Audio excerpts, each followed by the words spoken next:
Hi,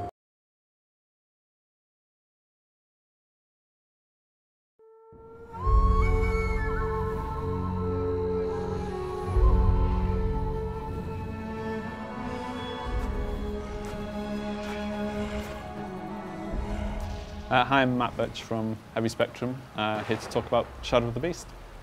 I'm James Hawkins from Worldwide Studios, also here to talk about Shadow of the Beast. So this is Arborn and Zelik. At the start of the game, Arborn is very much a captive. He's just a pawn for the evil people within this world, Malatoth and Zelik. And it's represented very literally with him being an animal on a leash. You've got quite a lot of moves in your arsenal. You've got the basic attack moves that if you get the timing just right, you can get these perfect strikes. But also, you're able to do counters, and block is incredibly powerful. A hint to anybody who wants to play the game and do really well at it, use block. When you have all three blood bars full, then you get this ability, as you mentioned, the Rage Chain, which allows you to expend your blood, and you get the option to go and kill the opponents with single strikes. And it becomes really important. It's not the best way to score points, but the enemies can't defend themselves, so you have a real choice between whether or not you aim for your platinums and so on by using all of the fine-tuned combat controls, or you use the Rage Chain to be able to dispatch them quite quickly, which, when you're low on health or you're in danger, becomes a really, really great choice to take. But I mean, it just looks awesome as well. One of the key specials in terms of your early plays in the game is using the ability to gain health from your enemies.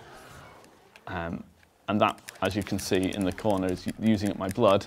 And if I manage to successfully perform this, what we call frenzy moment, I gain health back from the enemy. But yeah, score is another huge factor in this game, and really once you start to get good at it, you want to accumulate score, and it becomes the focus of all of the engagement. It allows you to buy things in our Wisdom of Shadows, which is an area which has got lots of upgrades for Beast and lots of special features and extras. Obviously going through this level, the grass looked phenomenal, and then we have this great transition into an entirely different kind of feeling. Yeah, I mean, narratively, the idea is that you are actually beginning to, you've gone through paradise and destroyed it, and the world is naturally starting to get darker. I mean, it's perhaps artistic ambition to actually sort of express the story through the world.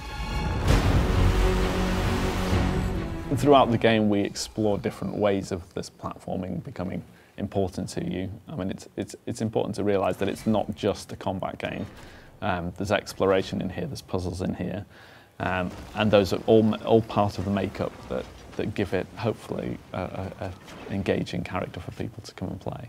You've probably noticed it's been reasonably two-dimensional up to this stage. Well, we've been moving like left and right, and now we've moved like up and down, so I'm guessing now we're going to move, well, I know we're going to move in and out, so let's jump in the teleport.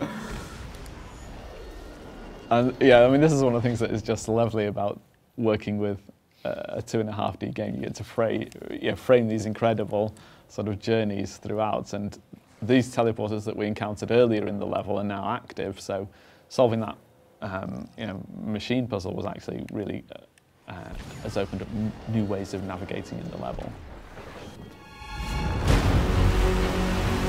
One of the things we haven't shown yet is the smart bomb, basically. I think we should show the smart bomb here. Okay. It gets us out of the fight, but basically, well, when we're surrounded anyway, the smart bomb is good. So I will now use one. There we go. That's a good way of trimming the enemies down. That does buy you a window, I mean, and it's great because it's instant. All the enemies are different as well. Each level has its own version of enemies with nuances to their attacks. So, I guess it's kind of like playing a one-on-one beat-em-up. You've got to learn the nuances of every enemy to really be able to master them. I think we should probably stop there before we reveal too much. yeah, I think let's leave it here today. There's loads for people to find if they pick up the game, as we hope they will. If you didn't play the original game, you're at no disadvantage at all, because it's a totally new game in its own right. Yeah, like I said, we really hope you'll give it a go.